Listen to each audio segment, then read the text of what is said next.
Blackmailed to play the Otome game by his younger sister, the older brother begrudgingly plays through the game while chastising the game's characters and gameplay. Eventually, the brother completes the game under the conditions that his younger sister imposed on him. Just as he leaves his apartment, he begins to become woozy and loses his footing on the staircase down from his apartment, causing him to fall to his death.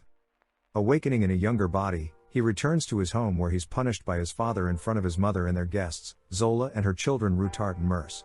That night in their shed of a home, the boy talks with his older brother about why they live in a shed while Zola lives in the mansion. As the conversation continues, the brother suggests they continue studying in order to qualify to marry someone in the academy. This and everything else that the brother explains triggers memories of the Otome game he played in his previous life and comes to realize that he's now stuck in the game he played to death. Now going by the name of Leon Fu Bartford, he's forced to live his life in the Otome game he loathes. 10 years have passed since his realization, and he reflects on how in the original game the family he belongs to did not appear in the original game, making him a mob character. On the other hand, Leon's plans are foiled when Zola sets him up with an arranged marriage to someone to whom Zola is indebted. The reason for this marriage is because their family is currently impoverished and needs money, and if Leon decides to reject the marriage, he'd be recruited to be a soldier and likely die on the battlefield. Once Zola leaves, Leon asks his father for a favor, and the following day, he takes a boat to a place where the Otome game's protagonist used it in her storyline. Soon, Leon is caught in a maelstrom that transports him to an island with an old abandoned ship. Investigating the ship, Leon takes out a sentry bot with his gun and upon reaching the medical bay, takes the ID card from the corpse of someone named Josie Moon. With it, Leon is granted access inside the docking bay where he finds an ancient ship that a giant sentry robot was protecting. A battle ensues between the two, and when Leon is caught by the robot, it asks him what year it is, and Leon's response confirms that the battle was lost. The robot details that a new breed of humans capable of using magic won a war that destroyed an old civilization, hence it's the robot's prerogative to eliminate the new order of humans. Being squeezed to death, Leon draws his short sword and uses its mechanism to fire it directly at the robot's eye, causing it to malfunction and faint. The robot uses the PA system to talk to Leon and notes that after he registers himself as the ship's new owner, he notes how he has traits of the old human despite being a new human. Giving a name to the ship, Leon calls it the same name, Luxian. Falling backward, Leon starts to lose consciousness. Back at Leon's home, Zola again chastises Leon for blowing his chance for marriage in order to go off on an adventure and die during it. Although Leon's father argues that it's too soon to come to that conclusion, at that moment, Leon returns home on a small ship carrying treasure and Luxian in the form of a floating orb. Now having acquired a large amount of treasure in his own ship, Leon refuses Zora's marriage offer and attends the academy that he so desired.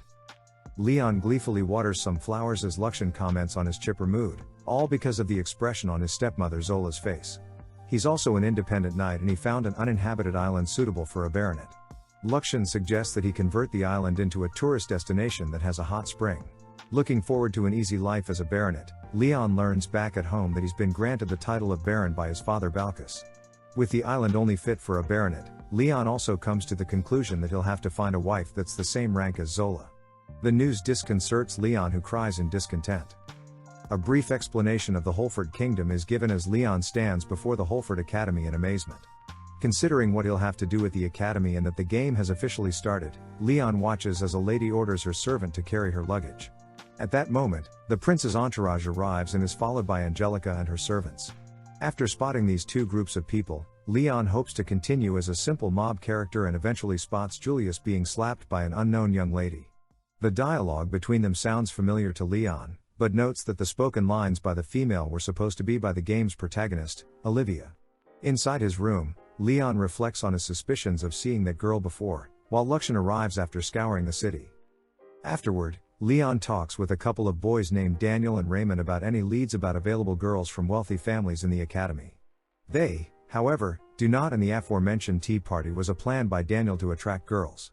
Just then, Julius and his friend Jilk are surrounded by women who swoon over them and their upcoming tea party. They then witness Angelica approach Julius about his upcoming tea party, but she's rejected in favor of the girl from earlier that day named Marie. Later that day, Master teaches Leon's class about tea party etiquette, and due to Leon's lackadaisical attitude toward the subject gives Leon an explanation that moves him to tears. Soon afterward, Leon holds his own tea party and invites a baroness to it, and when she arrives she invites her friends and servants along. The reason why they attended it is to pass the time until Brad's own tea party, and when they leave they comment on how inadequate the snacks were. Lamenting how hard the path of tea parties is, Leon witnesses the game's protagonist Olivia get bullied. Despite not wanting to get involved with the game's plot, Leon invites Olivia for some tea. Contrary to the guests that Leon served, Olivia acted in a polite and mild manner, and she admits she'd like to study magic more, but is ignorant of the academy's unspoken rules and regulations. Hence, Leon suggests someone that could help them. The person in question was his older sister Jenna. Begrudgingly, Jenna informs Olivia to bribe her way into attending the tea party with expensive snacks. Olivia does this with the help of Leon and attends a tea party with Angelica. They talk together and talk fondly of Leon, who is both of their interests at heart. During exploration class, Leon scorns that both Daniel and Raymond skip the class and is left alone to deal with the prince's entourage. Before the class sets off to fulfill their assignment, Leon witnesses a brief altercation between Marie and Angelica, only for Julius to intervene between them. From Olivia, Leon learns about Marie's background, and both Jilk and Greg speak in favor of Julius' decision to favor Marie and continue into the dungeon. Eventually, Olivia manages to find the assignment objective, a crystal, and soon they're accosted by a group of ant monsters. Leon manages to defeat every last one of them with a sword that Luxian created, and then a monkey monster latches onto Leon's arm with its teeth and Leon kills it with a dagger. Now wounded, more ants surround them. However, the prince's entourage along with Marie arrive right as Angelica and her escorts arrive and witness as the prince's entourage deal with the ants. Seeing a wound on Julius' arm, Marie uses healing magic on it, and when Angelica tries to see if he's alright, Julius leaves the scene with Marie in tow. Olivia then notices the wound on Leon's arm and uses her own healing magic to heal the wound. Bullies target Marie, so Julius forbids Angelica from socializing with him, an in-game event that should happen much later. Leon and Olivia see Marie secretly kissing Brad. Marie is shown to know she is in a game. Leon asks Luxian to begin gathering information as he suspects Marie as a reincarnation like himself.